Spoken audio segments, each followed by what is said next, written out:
नमस्कार, स्वागत है आप सभी का डीडी न्यूज के इस खास कार्यक्रम न्यूज 18 में। आपके साथ मैं हूं संध्या शर्मा और आइए बुलेटिन की शुरुआत करते हैं हेडलाइंस के साथ। T20 वर्ल्ड कप जीतकर स्वदेश लौटे चैंपियंस। दिल्ली एयरपोर्ट पर फैंस ने किया जोरदार स्वागत। आज शाम मुंबई में होगी विक्ट्री परेड। वानखेड़े स्टेडियम में टीम इंडिया को सौंपा जाएगा 125 करोड़ रुपए का चेक।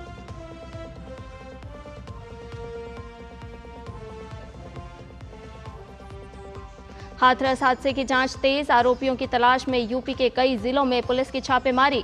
बाबा की तलाश में ग्वालियर के आश्रम में मुख्यमंत्री योगी आदित्यनाथ को हादसे के पीछे साजिश की आशंका।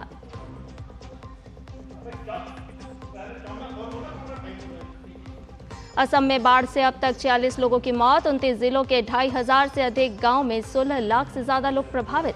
काजीरंगा नेशनल पार्क के हालात भी बदतर।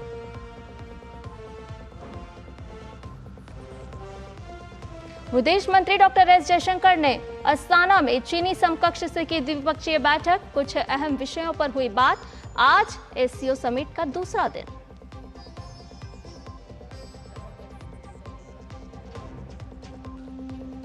और ब्रिटेन में किसकी बनेगी सरकार, आज हो रहे चुनाव में होगा फैसला। प्रधानमंत्री ऋषि सुनक की कंजर्वेटिव पार्टी का लेबर पार्टी से है मुकाबला।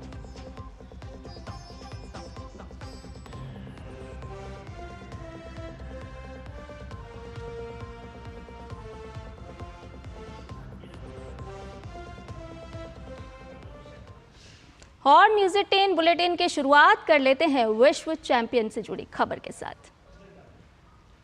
तो आज विश्व चैंपियन, विश्व विजेता भारतीय खिलाड़ी भारत पहुंच चुके हैं और अल सुबह से हम आपको लगातार वो ताज़ा तस्वीरें, ताज़ा दृश्य दिखा रहे हैं जिसमें किस तरह से ज़बरदस्त उत्साह ना केवल फैंस के चेहरों पर देखने को मिल रहा है, बल्कि भारतीय खिलाड़ी जो हैं वे भी हाथ में जो खिताब लेकर के आए हैं उसको लेकर के खासे उत्साहित नज़र आ रहे हैं। और हो भी क्यों ना, क्योंकि विश्व विजेता बनकर के भारतीय टीम भारत पहुँची है।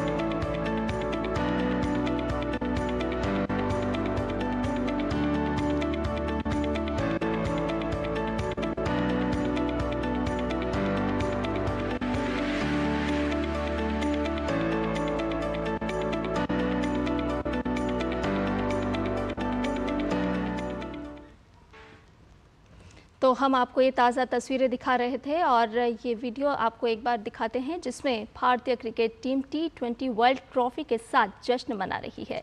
ये वीडियो बारबाडोस से लौटते हुए विशेष विमान का है। बीसीसीआई ने ये वीडियो शेयर किया है जिसमें कैप्टन रोहित शर्मा, विराट कोहली, बुमराह, चहल समेत बाकी खिलाड़ी भी हैं और टीम के कोच राहुल द्रविड़ भी।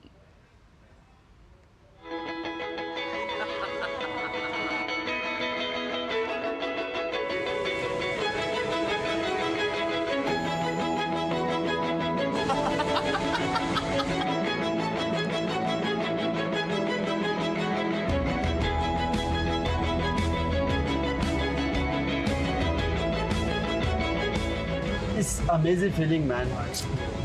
इसके लिए काफ़ी मेहनत की है ये हाथ में आने के लिए। आई एम सो ब्लेस कि मैं आज ये ट्रॉफी और ये ब्यूटीफुल मेंबर जो प्लेइंग 11 जो टॉप 50 में, तो बहुत ही अच्छा लग रहा है। So excited.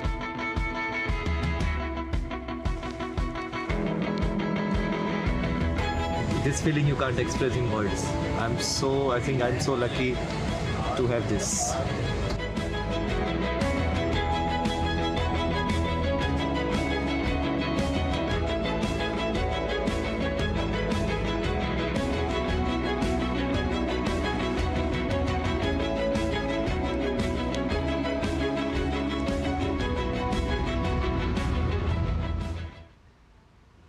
तो अभी आपने देखा ये वीडियो जो कि बेहद ही गर्व महसूस करवाने वाला था हर एक भारतीय के लिए भी और भारतीय खिलाड़ियों के लिए भी। और आज सुबह जब एयर इंडिया की स्पेशल फ्लाइट से टीम इंडिया दिल्ली एयरपोर्ट पहुंची तो उनके स्वागत में पलक पावड़े बिछाए बैठे थे वो तमाम फैंस जो बेसब्री से अपने हीरो का 29 जून के बाद से इंतजार कर रहे थे। आधी रात से ही ये फैंस बारिश के बावजूद जुटे हुए थे एयरपोर्ट पर।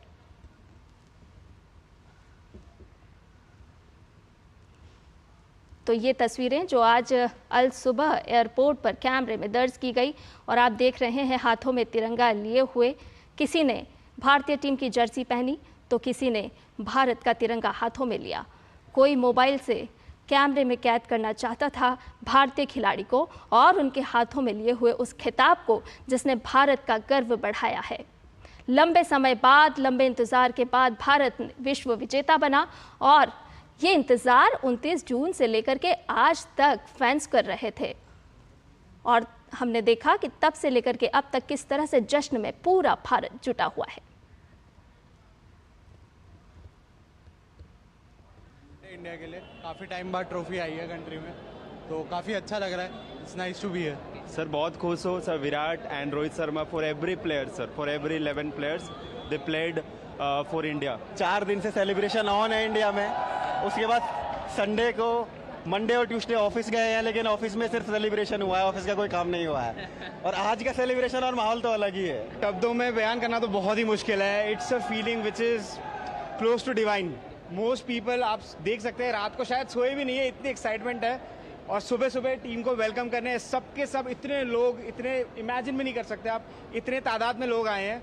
सो आप समझ ही सकते हैं कि क्या मोमेंट और कितना कितना प्रेशियस है हमारे कंट्री के लिए। खुशी तो बहुत है पर बता नहीं सकता कितनी हो रखी है। रात को नींद ही नहीं आई भाई। फ्यूचर अच्छा है इंडिया का, आगे जाके और अच्छा मुकाम हासिल करेगा इंडिया। शूरवीर हैं देश के लिए, वो देश के लिए शूरवीर हैं। हमारा सीना गर्व से चौड़ा कर दिया है। हम हेड हाई करके पूरे विश्व में कहीं भी चल सकते हैं इनकी वजह से, पूरे विश्व में कहीं भी चल सकते हैं। मेरा नाम शुभम है और ये मैंने पेंसिल से बनाए हैं, खुद बनाए। ये मैंने विराट कोहली और रोहित शर्मा के स्केचेस। और वैसे तो मैं जम्मू से बट दिल्ली में रहता हूँ। अभी 4 साढ़े 4 बजे एयरपोर्ट आ गए थे। We are proud of team India team and we are all happy. मैं बहुत ही ज़्यादा खुश हूँ। एक्चुअली हम सब बहुत ज़्यादा खुश हैं, इसलिए शायद इतनी देर से यहाँ पर है, क्योंकि उन्होंने हमारे देश को और मतलब पूरी कंट्री में इतनी अच्छी वो लेकर आए खुशी की लहर। मतलब वो जीते हैं तो उन्हें पता भी नहीं होगा कि उनके सिर्फ एक मैच जीतने से यहाँ पे लोग कितने खुश हैं। So very happy, proud of them. Rohit is a legend player, जिन्होंने पूरा वर्ल्ड कप जिताया, जिन्होंने टीम लीडर के एक साथ रखा सारी टीम को और सारी यूनिटी एक साथ रही, सबने अपना अपना एफर्ट लगाया। ऑब्वियसली एकदम ऑसम मैच था। और सूर्य कुमार की जो मैच, वो कैच थी टर्निंग पॉइंट। और जो हार्दिक पांड्या का जिसको कह रहे डाउनफॉल आ गया, उस बंदे ने अकेले दम पे पूरा मैच जितवाया। आज उसके कदम पे पूरी दुनिया है। हार्दिक इज अ लेजेंड। इंडिया बहुत अच्छा खेली। हार्दिक का डाउनफॉल आया था। हार्दिक की कहते हैं लाइफ में बहुत सारी प्रॉब्लम आई थी, पर उसने अपनी सारी प्रॉब्लम को फाइट बैक करा और एक अच्छा सा हमें कमबैक दिया T20 वर्ल्ड कप में। उसकी बॉलिंग और उसकी बैटिंग दोनों ही नेक्स्ट लेवल थी। और रोहित ने कंसिस्टेंटली हमें मैच भी दिखाए और रन्स भी मारता रहा। तो आप सुन रहे थे उन फैंस को, उन लोगों को जिनको ज़बरदस्त रूप से इंतज़ार था भारतीय टीम का वापस आने का। और जब भारतीय टीम वापस लौटी तो किस तरह से उन लोगों के चेहरे पर खुशी थी वो साफ नज़र आ रही थी। और इधर ट्रॉफी जीतने के बाद भारतीय क्रिकेट टीम के स्वागत के लिए ITC मौर्या ने भी खास तैयारियां की है। यहाँ एक बड़ा सा केक उनके लिए तैयार किया गया। केक पर सभी खिलाड़ियों की तस्वीरें बनाई गई हैं। टीम इंडिया की जर्सी के रंग में रंगा केक बेहद खूबसूरत नजर आ रहा है।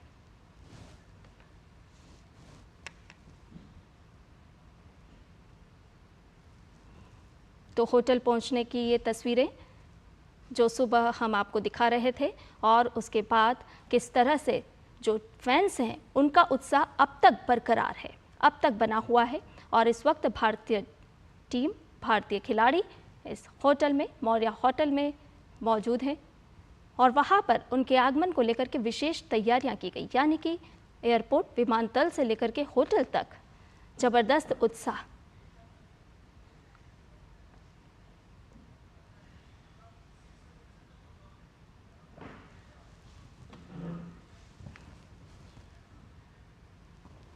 और इस पूरी खबर पर ताज़ा अपडेट ले लेते हैं हमारे संवाददाता मुकेश शुक्ला से। मुकेश, आप सुबह से कवर कर रहे हैं भारतीय जो दर्शक हैं, भारतीय जो फैंस हैं, भारतीय खिलाड़ियों को लेकर के उनके मन में लगातार उत्साह देखने को मिल रहा है, खुशी भी बेहद है क्योंकि विश्व विजेता आज भारत लौटे हैं।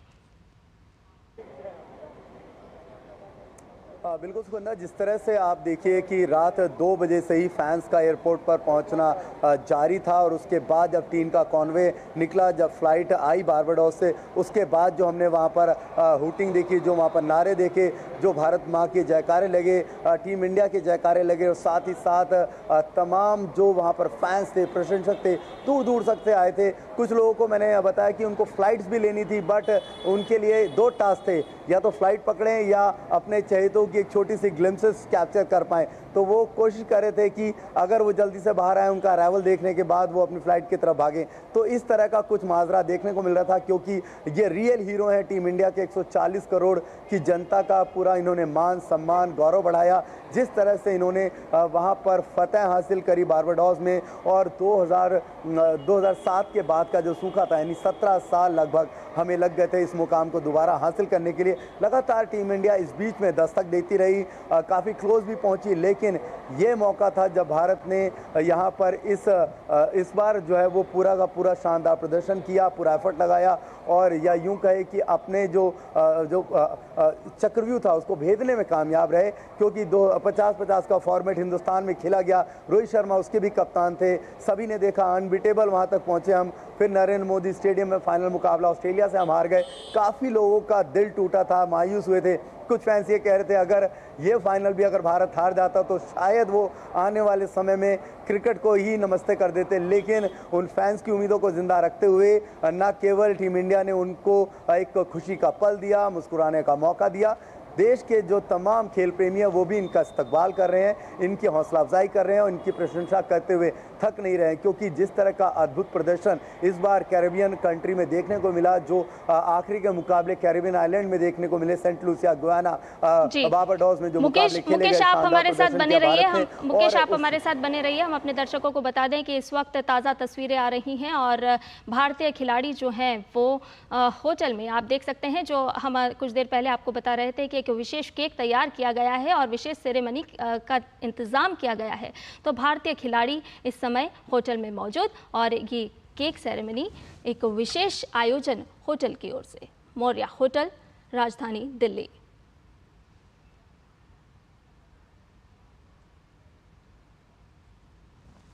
मुकेश, आप अपनी बात पूरी कीजिए। बिल्कुल, जिस तरह से मैं आपको बता रहा था कि ये एक बड़ा पल है और खेल प्रेमी के लिहाज से अगर हम देखें तो इसको हम एक छोटे से मतलब व्याख्या में नहीं बयां कर सकते, क्योंकि एक बड़ा दौर होता है। आप देखिए कितना साल लगता है एक टीम को डेवलप होने में, कितने खिलाड़ी आए, कितने गए, लेकिन इस बीच में जो खिलाड़ी थे, जो प्लेइंग 11 का हिस्सा बने, जिनको मौका मिला, उन्होंने इस बार समझ रखा था कि इसकी गंभीरता को, कि अभी नहीं तो कभी नहीं। और इस बार उन्होंने अपना हर एक एरिया में जो प्रदर्शन था शानदार तरीके से किया। अगर प्लेइंग 11 की पूरी बात करें, आप हर एक खिलाड़ी को देखें तो ओवरऑल टूर्नामेंट में जब जब मौका मिला खिलाड़ियों को, उन्होंने परफॉर्म करके दिखाया। फाइनल में अगर रोहित शर्मा का बल्ला नहीं चल पाया तो सेमीफाइनल में चला, उसके फाइनल में विराट कोहली ने खुद लीड फ्रॉम द फ्रंट करके दिखाया। जिस तरह की उन्होंने बेमिसाल पारी खेली, सभी को उन्होंने स्टन कर दिया। उसके बाद अक्षर पटेल का वो नॉक, ये दिखाता है कंट्रीब्यूशन है टीम की तरफ, आपका डेडिकेशन है, डिवोशन है, डिटर्मिनेशन है, ये किस तरह से आप टीम को लेकर के जाते हैं। देश की भावनाएं आपके साथ है, संवेदनाएं आपके साथ हैं।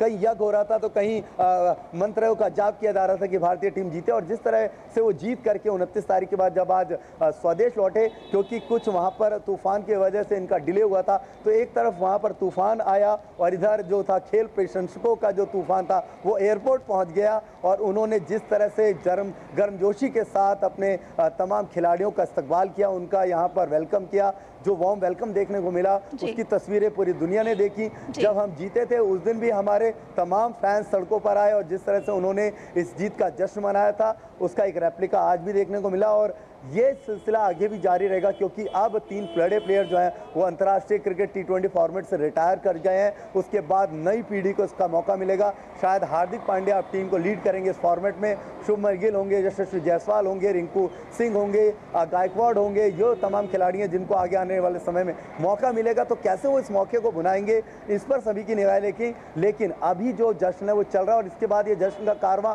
मुंबई पहुंचेगा। शाम को 5 बजे मरीन ड्राइव में ओपन बस जो है वहां पर सेलिब्रेशन होगा। पूरा मरीन ड्राइव का चक्कर लगाएगी टीम इंडिया। एक बार फिर तमाम फैंस उनकी झलक देखेंगे और साथ ही साथ मुंबई से वो पूरे वानखेड़े स्टेडियम तक इस सफर को तय करेंगे।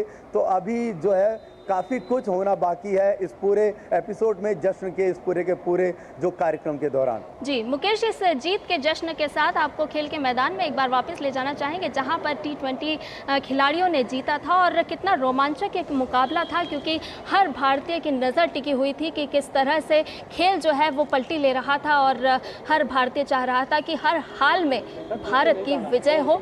और तो आपसे जानना चाहेंगे कि किस तरह का मुश्किल भरा वो खेल रहा जिसे विजय करके भारतीय खिलाड़ी भारत पहुंचे हैं।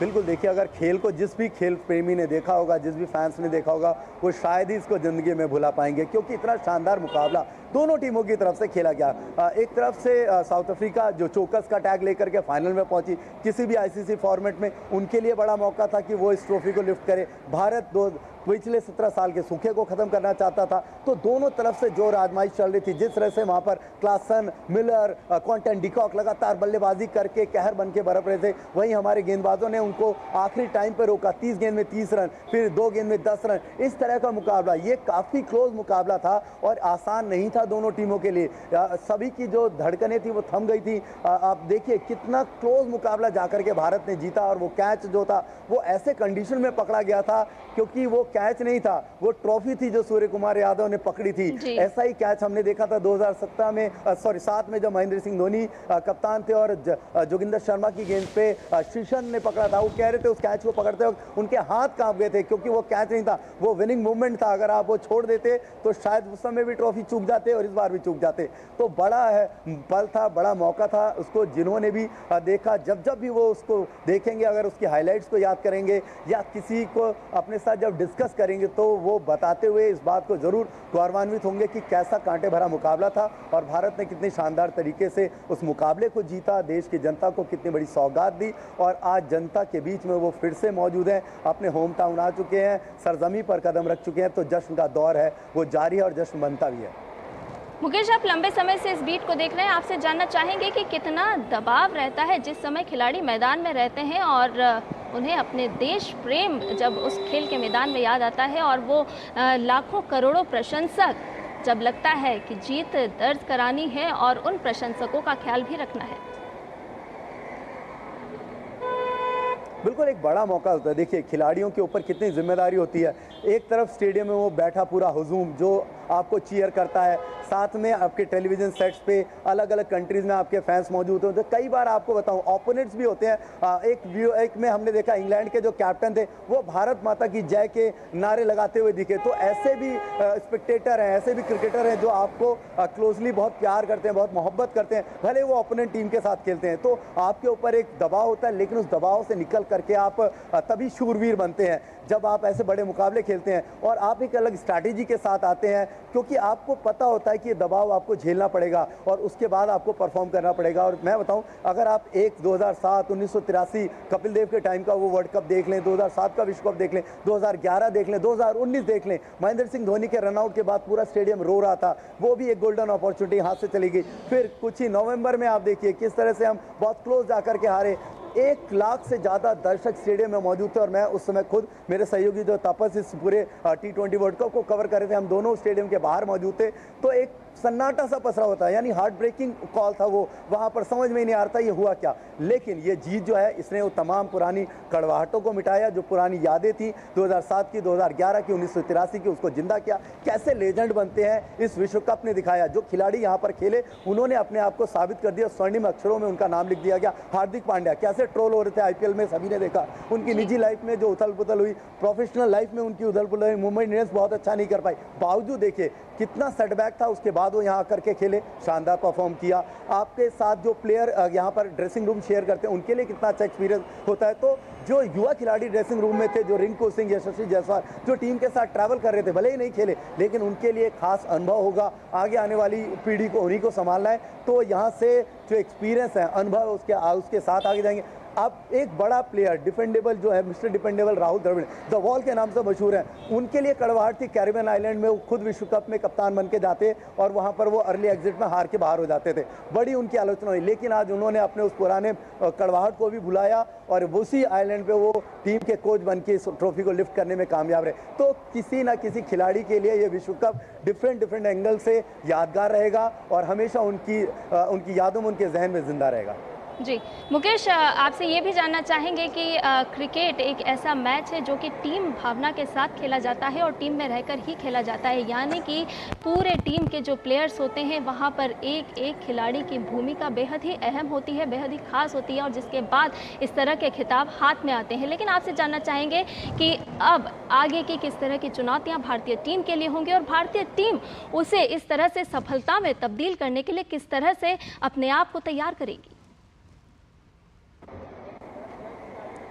देखिए पूरा का पूरा एक आईसीसी का कैलेंडर होता है, उसके तहत आपको सारे मुकाबले खेलने पड़ते हैं। अभी तमाम अहम इंपॉर्टेंट मैचेस होने हैं, सीरीज़ होनी है, लेकिन जैसा मैंने बताया 3 बड़े प्लेयर इस क्रिकेट की इस जो फॉर्मेट है उससे उन्होंने अपने आप को अलविदा कह लिया। तो नए ब्रिगेड के पास नया मौका होगा, कैसे वो अपनी टेस्ट सीरीज़ में आगे जाएंगे, क्योंकि टेस्ट रैंकिंग के हिसाब से आपको टेस्ट चैंपियनशिप खेलनी पड़ेगी। उसमें भी हम लास्ट टाइम खेले थे, बहुत अच्छा प्रदर्शन करके हमने लॉर्ड्स में भले ही वह मुकाबला हारे थे, लेकिन हम 2 बार टेस्ट चैंपियनशिप के फाइनल में पहुंच चुके हैं। ऐसे ही वर्ल्ड कप का लगातार हमारा प्रदर्शन देखिए शानदार रहा है। तो आने वाले जो नए खिलाड़ी हैं, जो नए सीरीज़ है, नया टूर्नामेंट है, उस पर सभी की निगाहें रहेंगी, युवाओं को काफ़ी मौका दिया जाएगा। और एक जो पैटर्न है, आप अपना बेंच स्ट्रेंथ देखिए, कितना मजबूत बेंच स्ट्रेंथ है आपके पास। बेंच पे बैठे हुए खिलाड़ी भी उतने कैपेबल हैं, जब वो अपने दिन पे खेलते हैं तो ऑन नोट वो 200 रन मारते हैं। ऐसे बहुत, ईशान किशन पहले मैच में खेला 200 रन मारा, यशस्वी जायसवाल देखिए कितना शानदार उनका फॉर्मेट है, उसी वेस्ट इंडीज़ में वो खेल करके गए, यहाँ पर उनका प्रदर्शन शानदार है। आने वाले टाइम में उनको मौका मिलेगा, वो लीड करेंगे।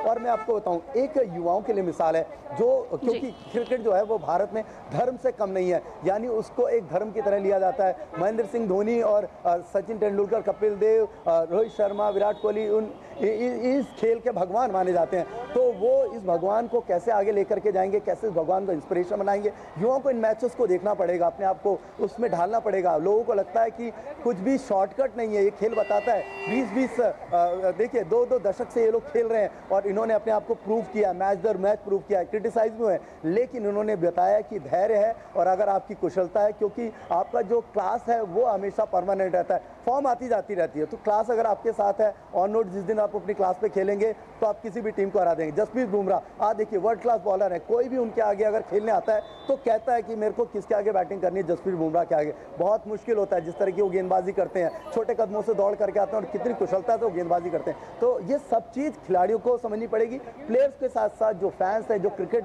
एक्चुअल में क्रिकेटर बनना चाहते हैं, क्रिकेट खेलना चाहते हैं, उनको इन सब चीज़ों को एज ए सब्जेक्ट अपने लिए इस्तेमाल करना होगा। मुकेश, आपसे जानना चाहेंगे कि इस वक्त राजधानी में किस तरह का माहौल आपको देखने को मिल रहा है, क्योंकि भारतीय टीम जो है वो दिल्ली में है। प्रशंसकों को आप सुबह से उनसे रूबरू हो रहे हैं, आपकी उनसे बात भी हुई, किस तरह का माहौल आपको देखने को मिल रहा है, क्योंकि भारतीय टीम जो है वो हाथों में तिरंगा लेकर के, खिताब लेकर के विश्व विजेता बन करके आई है?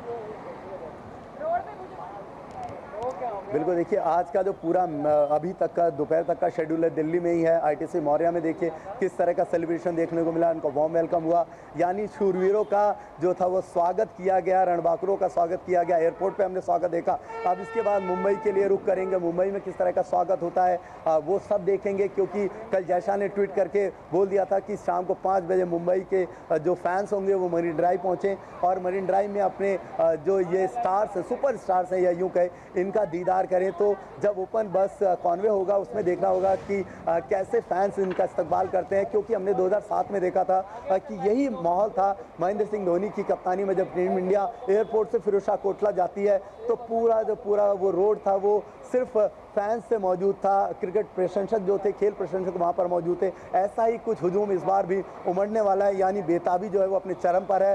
फैंस अपने हर एक खिलाड़ी का दीदार करने के लिए ज़रूर सड़कों पर होंगे और आज सुबह से ही इस तरह का माहौल देखना है और अगले कुछ दिन ये माहौल चलेगा। ये आज का माहौल नहीं है, अभी देखिए इनकी वापसी हुई है, इनके काफ़ी सारे शेड्यूल्ड होंगे, उसमें ये अपने अपने गाँव जाएंगे, होम टाउन जाएंगे। जब वहाँ पहुँचेंगे तो और भी माहौल बदलेगा। तो अभी ये जश्न जो है ये शुरू हुआ है, आगे आगे देखिए होता है क्या। और इस तरह से ही आपको इस जश्न में काफ़ी कुछ देखने को मिलेगा। कई ऐसे फैंस आपको देखने को मिलेंगे जो अलग अलग तरीके से पोशाक धारण करके आते हैं। आप देखिए सचिन तेंदुलकर के फैंस आज भी कैरेबियन आइलैंड तक पहुंचे। माही भले ही रिटायर हो गए लेकिन उनकी फ़ैन फॉलोइंग देखिए, उनके नेम को, उनके टैटू को लगा करके लोग पहुँच जाते हैं। तो ये दीवानगी है इन खेल प्रेमियों के प्रति, इन खेल प्रेमियों की दीवानगी इन खिलाड़ियों के प्रति है और इसीलिए ये खिलाड़ी जो है ये महानतम खिलाड़ियों में शुमार होते हैं। निश्चित तौर पर मुकेश, जो दीवानगी है वो प्रशंसकों के सिर चढ़कर बोल रही है और वो हम तस्वीरों में भी देख ही रहे हैं कि किस तरह से लोगों की दीवानगी है वो सामने आ रही है। और हो भी क्यों ना, क्योंकि लंबे अरसे के बाद, लंबे समय के बाद भारत ने T20 में विश्व विजेता बनकर के जीत दर्ज की है। मुकेश, आपसे ये भी जानना चाहेंगे कि इस तरह के जो मैचेस होते हैं, इस तरह के जो खेल होते हैं, वो अगर क्रिकेट के क्षेत्र में जो लोग अपना भविष्य बनाना चाहते हैं उनके लिए कितने महत्वपूर्ण साबित होते हैं और कितना कुछ सीख दे करके जाते हैं? क्योंकि हमने सुना है कि प्रधानमंत्री नरेंद्र मोदी भी कहते हैं कि जीत हो या हार हो, जीत तो वास्तव में गर्व महसूस कराती ही है, लेकिन हार भी कहीं ना कहीं आपको आगे के लिए तैयार करती है। बिल्कुल, आपने बहुत अच्छी बात कही और अगर आपने देश के प्रधानमंत्री का जिक्र किया तो मैं आपको एक इस बात का हिंट दे दूं। जिस तरह से हमने देखा था, फाइनल मुकाबला खेला था हमने नरेंद्र मोदी स्टेडियम में, वहाँ प्रधानमंत्री खुद मौजूद थे उस मुकाबले के आखिरी समय में, क्षणों में, और उन्होंने इस मुकाबले को देखा। हारने के बाद ड्रेसिंग रूम जाते हैं, वो कप्तान विराट कोहली से मिलते हैं, कप्तान रोहित शर्मा से मिलते हैं, विराट कोहली से मिलते हैं और दोनों को पकड़ करके तमाम टीम इंडिया के खिलाड़ियों के साथ वो बातचीत करते हैं, उनका उत्साह बढ़ाते हैं। और ये हार जो है आपको काफ़ी कुछ सिखाती है। हार का मतलब ये नहीं है कि दुनिया खत्म हो गई, हार का मतलब है कि अपनी गलतियों पे काम करना, अपनी उन छोटी छोटी मिस्टेक को आपको इरेज करना है, मिटाना है और उसके बाद उसको सही तरीके से लेकर के आना है। क्या सिलेक्शन होना चाहिए, कैसे खेलना चाहिए। बड़े बड़े खिलाड़ी हैं, बड़े बड़े एग्जाम्पल हैं, आपको मैं बताऊं, अगर नाम लूँगा तो कम हो जाएगा। ब्रायन लारा से लेकर के, विवियन रिचर्ड से लेकर के, अगर आप देखें बड़े प्लेयर हुए, एंड फ्लिंटॉफ हुए, ऑस्ट्रेलिया अगर देखें डेविड बून हुए, ऐसे बड़े प्लेयर थे जिन्होंने अपने नाम से अपने रुतबे को बनाया। एक मुकाबला था जिसमें ब्रैड हॉज ऑस्ट्रेलिया की तरफ से गेंदबाजी करते हैं, नए नए खिलाड़ी आते हैं, सचिन तेंदुलकर को आउट करते हैं और उनसे ऑटोग्राफ मांगने चले जाते हैं, तो उसमें सचिन लिख देते हैं कि ये दिन तुम्हारी ज़िंदगी में नहीं आएगा कभी। उसके बाद 32 बार वो दोनों आपस में खेलते हैं, ब्रैड हॉज उनका विकेट नहीं ले पाते। ये क्यों होता है? आप जाते हैं नेट पर प्रैक्टिस करते हैं, उस गेंदबाज के अगेंस्ट कैसी गेंदबाजी है उसके खिलाफ अपने आप को तैयार करते हैं, तो वो दिन था आज ब्रैड हॉज की ज़िंदगी में, वो दिन नहीं आया। यानी जो आप खिलाड़ी इसमें बनना चाहते हैं उनको ये सारे के सारे मैच आर्काइव करके रख लेने पड़ेंगे, अपनी मेमोरी में स्टोर कर लेने पड़ेंगे कि कैसे आप खेलें। महेंद्र सिंह धोनी देखिए, फुटबॉल खेलने के शौकीन क्रिकेट की दुनिया में आते हैं और कितना बड़ा नाम कमाते हैं। आईपीएल के इन सीजन्स में भी देखिए, आज भी उनका डंका बोलता है। कहीं भी चले जाइए, नेट प्रैक्टिस देखने के लिए इतनी ऑडियंस उनकी मौजूद होती है। क्यों होती है? क्योंकि उन्होंने अपने आप को महानतम खिलाड़ी बनाया। उन्होंने बताया कि स्किल्स पे काम करना है, अपने प्रोफेशनल स्किल्स को डेवलप करना है। अगर आपका स्किल्स अच्छा है और आपका फॉलोअप अच्छा है, आप उस पर सही से काम कर रहे हैं, तो कोई भी दुनिया की ताकत आपको नहीं हरा सकती। आपने डरबन में वो T20 का अगर मुकाबला देखा होगा, युवराज सिंह एंड्रू फ्लिंटॉफ से नोक झोंक के बाद स्टुअर्ट ब्रॉड पर अपना गुस्सा उतार देते हैं, 6 छक्के मारते हैं। क्यों मारते हैं? वो स्किल है। कई बार कहते हैं युवराज सिंह अपने इंटरव्यू में कि वो जो उनका उकसाना और खुद युवराज सिंह को अपनी स्किल पर बड़ा कॉन्फिडेंस था, जिस तरह की बल्लेबाजी, 6 छक्के मार करके उन्होंने दुनिया में अपने नाम का डंका बजा दिया। और वही स्किल के दम पर जो गेंदबाज है वो आज भी ऑस्ट्रेलिया के लिए, इंग्लैंड के लिए खेलता है और बड़े विकेट लेकर रिटायरमेंट करता है। तो ये दिखाता है कि स्टुअर्ट ब्रॉड का करियर कैसे आगे बढ़ा, ना उस हार से वो विचलित हुए और लगातार खेलते रहे। और वहीं युवराज सिंह कितना बड़ा नाम बन करके आए। फिर 2011 में उनका कॉन्ट्रीब्यूशन दुनिया ने देखा। गौतम गौतम गंभीर का देखा, तो आपको समझना पड़ेगा कि कैसे खेल को खिलाड़ी आगे लेकर के जाए। बतौर युवा आपको समझना पड़ेगा। फैंस के नज़रिए से जो आज हमने देखा, फैंस ने अपना रोल पूरा निभाया है, टीम इंडिया ने अपना पूरा रोल निभाया है। आगे आने वाले समय में ऐसे कुछ और अच्छे रिजल्ट देखने को मिले, और उसके बाद अब हम शिफ्ट करेंगे। ओलंपिक्स जो है 26 जुलाई से शुरू होने वाला है। देखिए फिर एक नया मोमेंटम बनेगा खेल के लिए, नए खिलाड़ी निकल करके आएंगे, तो खेलों के बाद जो सारा एक्शन है वो ओलंपिक की तरफ शिफ्ट हो जाएगा। मुकेश, खेल के बदले हुए इस माहौल की भी मैं आपसे यहाँ बात करना चाहूँगी, जिक्र करना चाहूँगी कि किस तरह से खिलाड़ियों को वो वातावरण मिल रहा है, किस तरह से खिलाड़ी अब तैयार होकर के इस तरह से विश्व विजेता बन रहे हैं, कितना बदलाव देखने को मिल रहा है, क्योंकि लगातार प्रधानमंत्री नरेंद्र मोदी का मानना है और उनकी सरकार खेल क्षेत्र में भी काम कर रही है। बिल्कुल, बहुत ज़्यादा काम हुआ है खेल क्षेत्र में। अगर आप देखें क्रिकेट को कितनी उपलब्धि मिली है, किस तरह से क्रिकेट के आप नए नए फॉर्मेट्स में देख रहे हैं, हम काम कर रहे हैं। अदर गेम्स की भी बात कर ले अगर यहाँ पर, तो उन खेलों में कितना अच्छा रिजल्ट हमारा आ रहा है। जैवलिन में देखिए नीरज चोपड़ा जैवलिन के जनक बनते हैं, PV सिंधु, साइना नेहवाल बैडमिंटन में आते हैं, के श्रीकांत आते हैं, वहाँ पर रेड्डीज खेलते हैं। साथ ही साथ आप देखिए टेबल टेनिस में मनिका बत्रा खेलती हैं, आप शूटिंग में चले जाइए, आर्चरी में चले जाइए, बॉक्सिंग में चले जाइए, तमाम खेलों में हमारे खिलाड़ी जो है वो शानदार प्रदर्शन कर रहे हैं। क्यों? ग्रास रूट पे काम हो रहा है। ग्रास रूट लेवल से जो खिलाड़ी है, जिनको उठाया जा रहा है, जिनको ट्रेनिंग दी जा रही है, टॉप्स में शामिल किया जा रहा है। भारत सरकार पैसा दे रही है, खेलो इंडिया के माध्यम बना करके, जरिया बना के उन खिलाड़ियों को तैयार किया जा रहा है। मैं कई ऐसे अनसंग हीरो से मिला जो उसके बाद खेलो इंडिया से शुरू होते हैं और ओलंपिक तक का सफर करते हैं। ऐसे एक खिलाड़ी थे जो साइकिल थे, राइडर थे, और उन्होंने वेलोड्रोम में धमाल मचाया, टोक्यो ओलंपिक तक आए। मैंने उनको खेलो इंडिया में देखा था। उनके पेरेंट्स सुनामी में बह जाते हैं, लेकिन उनका नाम बैकम होता है। तो इंटरव्यू में मैंने पूछा आपका नाम बैकम क्यों? उन्होंने बोला मेरे पेरेंट्स को डेविड बैकम बहुत पसंद थे, क्योंकि वो अंडमान निकोबार से आते थे। उसके बाद वो वेलोड्रोम में जाके बहुत ही स्लाइटली मार्जिन से वो मैच हार जाते हैं, नहीं तो वेलोड्रोम में भी हमारा एक पदक होता। तो खेल की दुनिया में काफ़ी कुछ देखने को मिला, चाहे वो क्रिकेट हो, फुटबॉल हो, हॉकी हो। लगातार हमारे खिलाड़ी जो है वो प्रदर्शन कर रहे हैं। खेलों की सुविधाएं जो खिलाड़ियों को दी जा रही हैं, सरकार दे रही है, उसका पूरा इस्तेमाल कर रहे हैं। फंड का जो है वो एक अच्छे से इस्तेमाल हो रहा है। हम 2036 के लिए ओलंपिक बिड करने की तैयारी में जा चुके हैं। देखिए हमारा जो स्टैंडर्ड वो कितना बढ़ रहा है। लगातार हम खेलों में भी अच्छा कर रहे हैं, और कई ऐसे खेल हैं जिसमें हम जाकर के विदेश में, आप शूटिंग में देखिए, हम वहाँ पर चाइना, कोरिया, जापान, जर्मनी सबको बीट कर रहे हैं। यानी हमने अपने नाम का डंका बजा रहे हैं। तो आसान नहीं, ये एक दिन का खेल नहीं है, ये सालों साल की मेहनत है जिसका परिणाम हमें मिल रहा है। तो विश्व विजेताओं का जो जादू है वो प्रशंसकों के सिर पर चढ़कर बोल रहा है। और यहाँ रुक रहे एक छोटे से ब्रेक के लिए, चल रहा है।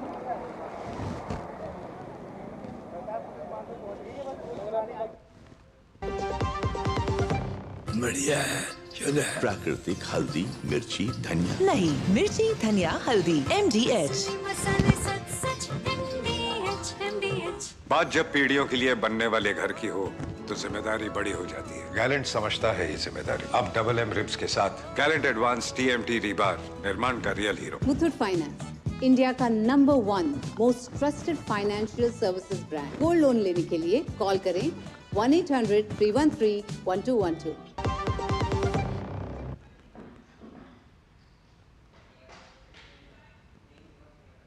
और ब्रेक के बाद न्यूज़ 18 में आपका एक बार फिर से स्वागत है। हम आपको लगातार बता रहे हैं कि आज जब भारतीय खिलाड़ी विश्व चैंपियन बनकर के लौटे हैं तो किस तरह से माहौल देखने को मिल रहा है। विमानतल से लेकर के होटल तक, होटल में विशेष प्रबंध किए गए और जीत का जश्न मनाया गया, जो कि T20 का केक तैयार किया गया था खास तौर पर भारतीय खिलाड़ियों के लिए, उसे भी भारतीय खिलाड़ियों से कटवाया गया। और हम आपको लगातार बता रहे हैं कि प्रशंसकों में किस तरह का माहौल है। हमारे संवाददाता मुकेश हमारे साथ जुड़े हुए हैं। मुकेश, आपसे जानना चाहेंगे कि जी, और हम आपको लगातार अपडेट देते रहेंगे। हमारे संवाददाता मुकेश इस पूरे मामले को लेकर के लगातार बने हुए हैं, लेकिन फिलहाल रुक कर लेते हैं अगली खबर की ओर।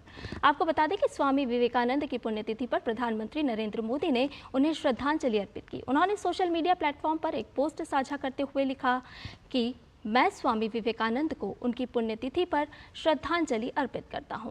उनकी शिक्षाएं लाखों लोगों को शक्ति देती है। उनका गहन ज्ञान और ज्ञान की निरंतर खोज भी बहुत प्रेरक है। हम एक समृद्ध और प्रगतिशील समाज के उनके सपने को पूरा करने के लिए अपनी प्रतिबद्धता को दोहराते हैं।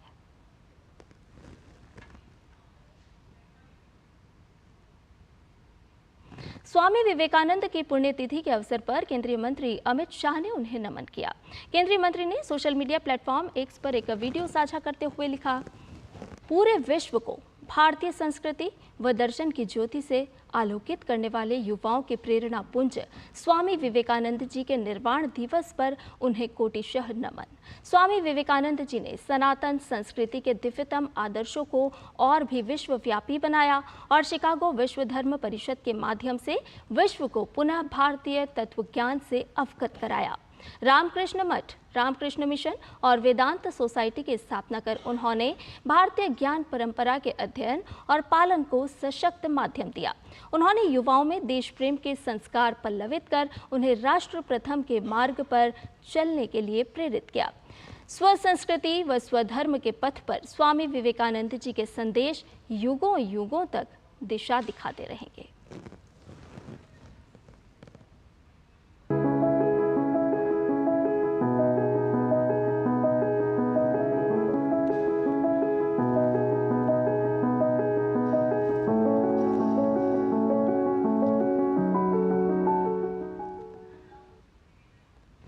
और इधर उत्तर प्रदेश की राजधानी लखनऊ में एक दिल दहला देने वाला मामला सामने आया है। यहाँ एक छात्रा पर एसिड से हमला किया गया।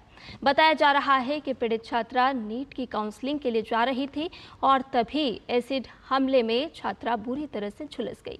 वहीं इस मामले को पुलिस ने अपने संज्ञान में लिया और 24 घंटे के अंदर आरोपी को गिरफ्तार कर लिया।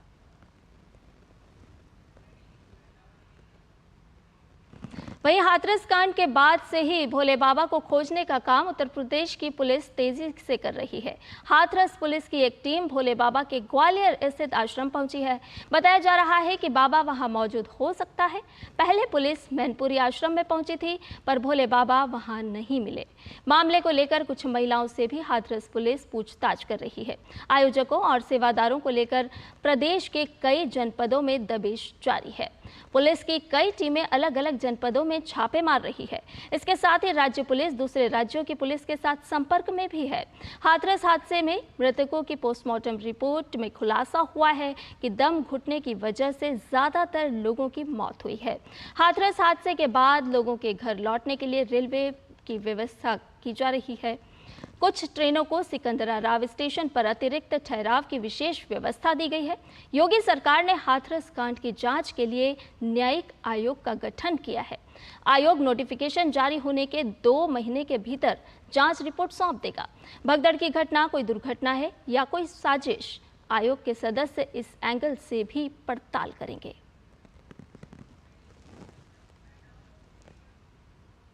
और इधर उत्तर प्रदेश के हाथरस में मंगलवार को सत्संग के दौरान भगदड़ मचने से कई लोगों ने अपनी जान गंवा दी।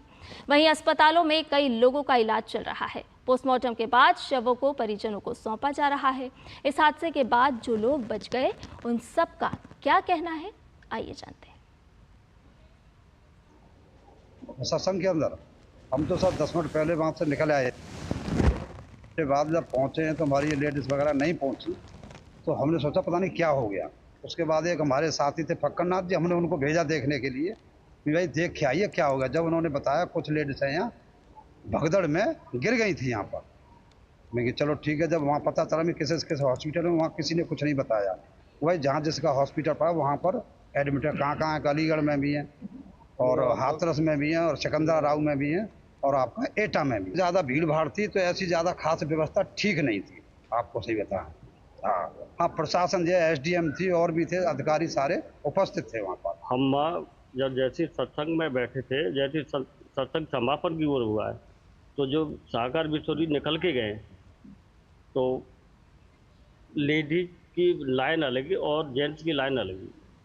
जैसे वो निकल के गए लेडीज एक संग भागी है, उनके चरण लेवे का मतलब धूल लेने के लिए, तो एक संग इतना दबाव है जो भी पीछे से धक्का आता रहा वो गिरते रहे और करीब मैं जानता हूँ 300-400 के एक साथ गिरे, तो जो भी नीचे दबा वो मरा ही है। हम भीड़ में चले गए, रिले चले गए, हमने वो पल्ली पाल लेकर गए हम तीनों, तो बिन की हमें मुझे ना मालूम पड़ी, हमें एक हाथ आ गई वो, बिन की हमें जो ना मालूम पड़ी कि क्या हुआ, बिन के संग या गिरी है या अपने के ऊपर कोई लेकर आया, हाथरस में सत्संग शिविर में मची भगदड़ में घायल हुई मथुरा की महिला अपने घर वापस पहुंची। घायल महिला यशोदा यमुना पार लोहवे गांव की निवासी हैं। यशोदा को भगदड़ के दौरान पैर में चोट लगी है। यशोदा को सुरक्षित देख परिवार वालों ने राहत की सांस ली है। सत्संग में शामिल अन्य लोगों ने बताया कि शिविर में लोगों की संख्या को देखते हुए व्यवस्था ठीक नहीं थी, जिस कारण यह दर्दनाक हादसा हुआ। I'm delighted that SAT has moved its office premises to new modern premises equipped with state-of-the-art infrastructure and technology. In fact, technology is at the heart of the functioning of the Indian judiciary, and that's been my mission. तो मुंबई में आज chief justice of India DY Chandrachud ने securities appellate tribunal के नए कार्यालय परिसर का शुभारंभ किया। इस अवसर पर चीफ जस्टिस ने खुशी जताई कि ये परिसर आधुनिक परिसर बनने जा रहा है। I'm delighted that SAT has moved its office premises to new modern premises equipped with state-of-the-art infrastructure and technology. In fact, technology is at the heart of the functioning of the Indian judiciary, and that's been my mission all over the last 1.5 years. I myself run a completely paperless digital court in the Supreme Court. The great Sardar Vallabhbhai Patel famously called the Indian bureaucracy the steel frame of India, the backbone of good governance. Similarly, the officials who run the show from behind the scenes are the steel frame of our legal system. They are integral to dispensing justice, modernizing the workspaces for our officials, and therefore, that is integral to modernizing our justice delivery itself. और इधर असम में बाढ़ की स्थिति और खराब हो गई है, क्योंकि कई क्षेत्रों में ब्रह्मपुत्र नदी के साथ ही दूसरी कई नदियां खतरे के निशान के ऊपर बह रही हैं। 29 जिलों के 2800 गांव में 16,25,000 से अधिक लोग प्रभावित हैं। बुधवार को 8 मौत हो चुकी हैं, जिससे इस साल मरने वालों की संख्या 46 हो गई है। 515 राहत शिविरों में 25,000 से अधिक लोगों ने शरण ले रखी है। मंगलवार को डिब्रूगढ़ जिले में वायुसेना के हेलीकॉप्टर द्वारा चरखुलिया चापोरी और हटियाली चापोरी से 13 मछुआरों को बचाया गया। इस बीच मंगलवार को तेंगा घाट के खोगांव और हतिबोंधा इलाके में हातिमुरा और बुरही दिहिंग में बांध टूट गए, जिससे बड़े पैमाने पर जमीन जलमग्न हो गई। काजीरंगा राष्ट्रीय उद्यान से गुजरने वाले राष्ट्रीय राजमार्ग पर वाणिज्यिक वाहनों की आवाजाही पर रोक लगा दी गई है, ताकि वन्य जीवों की आवाजाही को रोका जा सके।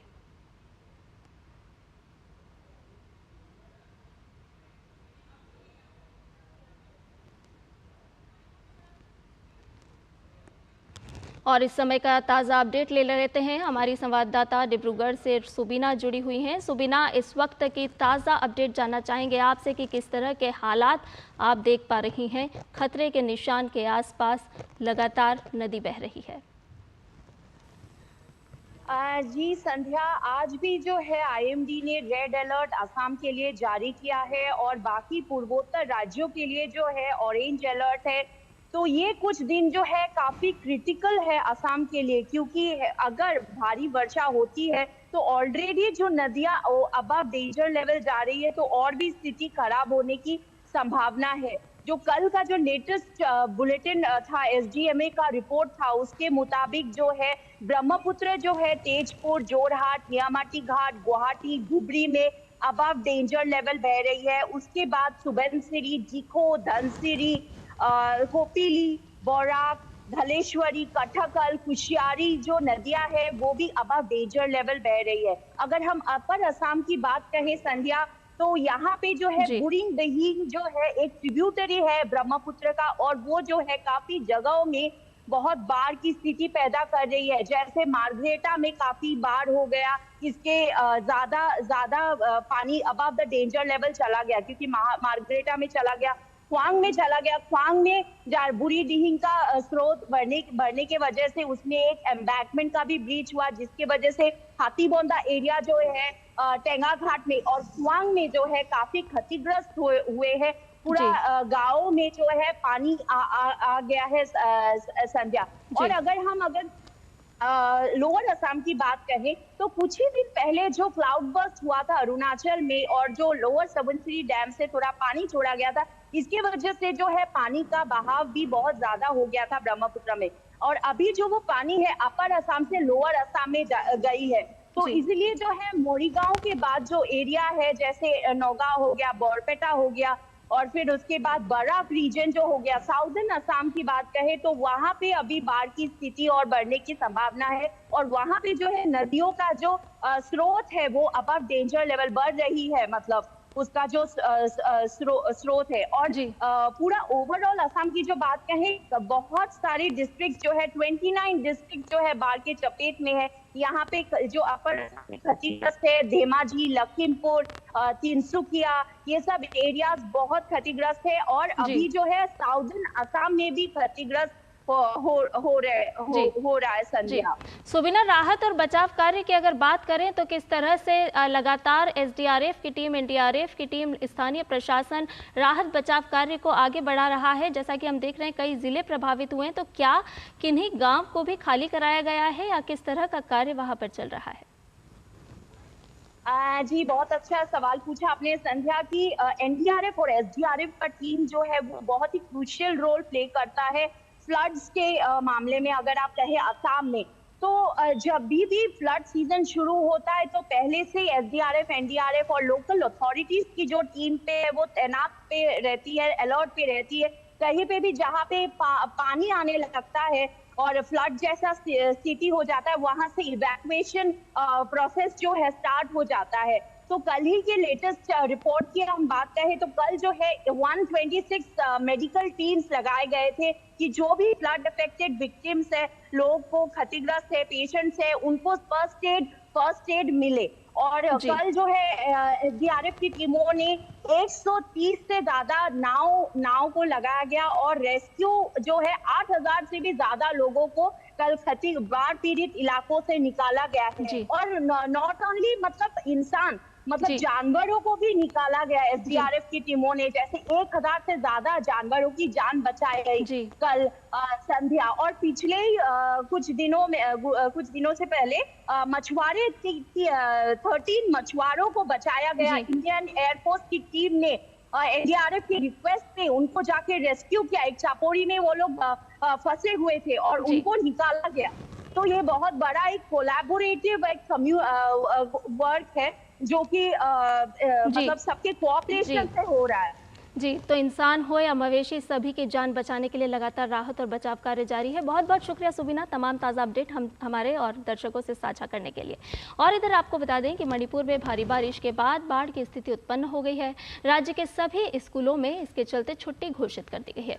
बुधवार को राज्य के सरकारी कार्यालय भी बंद रहे। दरअसल मणिपुर के इम्फाल पश्चिम और इम्फाल पूर्व जिलों में लगातार बारिश के कारण 2 प्रमुख नदियों के तटबंध टूटने के बाद कई स्थानों पर बाढ़ आ गई। इसके साथ ही भारी मात्रा में नदी का पानी आवासीय इलाकों में घुस गया। भारत म्यांमार सड़क का 3 किलोमीटर से अधिक हिस्सा बाढ़ के पानी में डूब गया है और 1000 से अधिक लोग प्रभावित हुए हैं।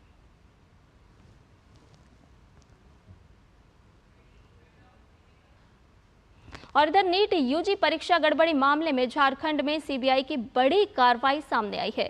एक अधिकारी ने बताया कि सीबीआई ने धनबाद से नीट यूजी पेपर लीक मामले में कथित सह साजिशकर्ता अमन सिंह को गिरफ्तार कर लिया है।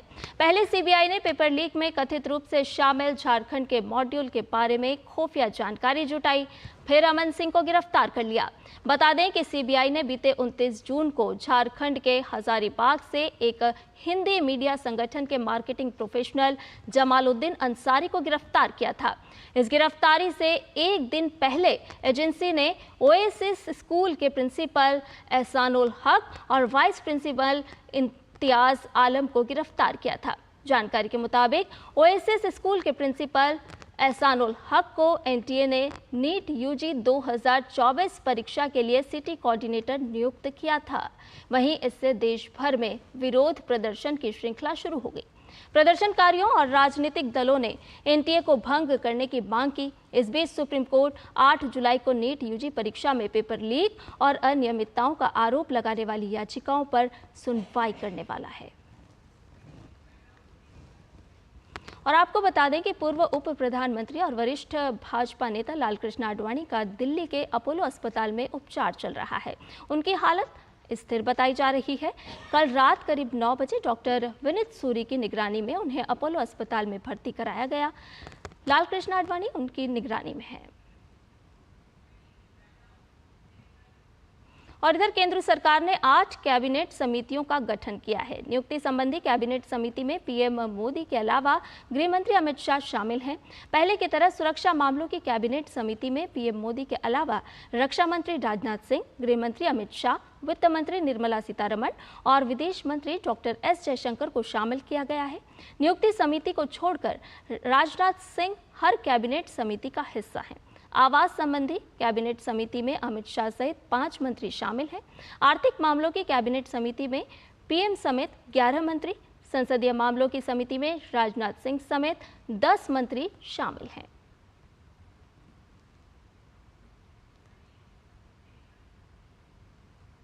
और रुक करते हैं अगली खबर की ओर। दरअसल लोकसभा में अब शपथ ग्रहण के दौरान किसी भी तरह के नारे या स्लोगन को लेकर पाबंदी रहेगी।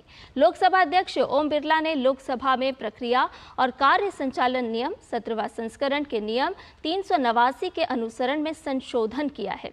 इस संशोधन के अनुसार कोई भी सदस्य, जैसा कि मामला हो, भारत के संविधान की 3री अनुसूची में इस प्रयोजन के लिए निर्धारित प्रपत्र के अनुसार शपथ लेगा या प्रतिज्ञान करेगा और उस पर हस्ताक्षर करेगा तथा शपथ या प्रतिज्ञान के प्रपत्र के उपसर्ग या प्रत्यय के रूप में किसी भी शब्द या अभिव्यक्ति का प्रयोग नहीं करेगा या कोई टिप्पणी भी नहीं कर सकेगा। इस विषय पर संसदीय कार्य मंत्री किरेन रिजिजू ने कहा कि कई संसद सदस्यों के विरोध दर्ज किए जाने के बाद ही ये फैसला लिया गया है। के समय किसी एमपीस ने गलत शब्दों का इस्तेमाल किया और आदरणीय स्पीकर महोदय को रिक्वेस्ट किया गया है। उन्होंने जो कदम उठाया है हम सब ने अप्रिशिएट किया है। माननीय स्पीकर महोदय ने एक कमेटी गठन करने का ऐलान किया है। उस कमेटी में इस बात का निर्णय होगा कि भविष्य में जो बहुत ही एक ऐसा समय जिसमें कोई राजनीति, कोई स्लोगन, कोई इस तरह का कोई मतलब ही नहीं होता है। ओथ है, उसमें लिखा हुआ संविधान में आपका ओथ का एक डिफाइन वो आपका फॉर्मेट होते हैं, उसी को ही पढ़ना होता है, उसी में ही आपको ओथ लेना होता है। तो कई लोगों ने वायलेट किया तो पब्लिक को भी अच्छा नहीं लगा कि इस तरह के एक सोलेम ओकेजन को लोग पॉलिटिकल स्टेटमेंट देने का कोशिश करते हैं। मेरे ख्याल से सब पार्टी इसमें सहमत होगा और अच्छा एक हम लोग इसमें रूल्स आगे सख्त रूल्स बनाएंगे ताकि कोई शपथ लेते समय गलत तरीका व्यवहार ना हो और गलत शब्दों का इस्तेमाल ना हो। और अब बात कर लेते हैं अमरनाथ यात्रा की। दरअसल जम्मू कश्मीर के श्रीनगर में अमरनाथ यात्रा के तीर्थयात्रियों का एक और जत्था बालटाल और पहलगाम के लिए रवाना हो गया है। अमरनाथ यात्रा के 6ठे दिन पंथा चौक के शिविर से कड़ी सुरक्षा के बीच जत्थे को बालटाल और पहलगाम के लिए रवाना किया गया। अमरनाथ यात्रा शुरू होने के बाद बाबा बर्फानी के दर्शन के लिए रोज श्रद्धालु जयकारा लगाते हुए बेस कैंप से रवाना हो रहे हैं। इस पवित्र यात्रा के दौरान सेना के जवान श्रद्धालुओं की पूरी मदद भी कर रहे हैं। रास्ते में जगह जगह मेडिकल शिविर लगाए गए हैं ताकि अगर किसी श्रद्धालु को स्वास्थ्य संबंधी परेशानी होती है तो तुरंत उपचार किया जा सके।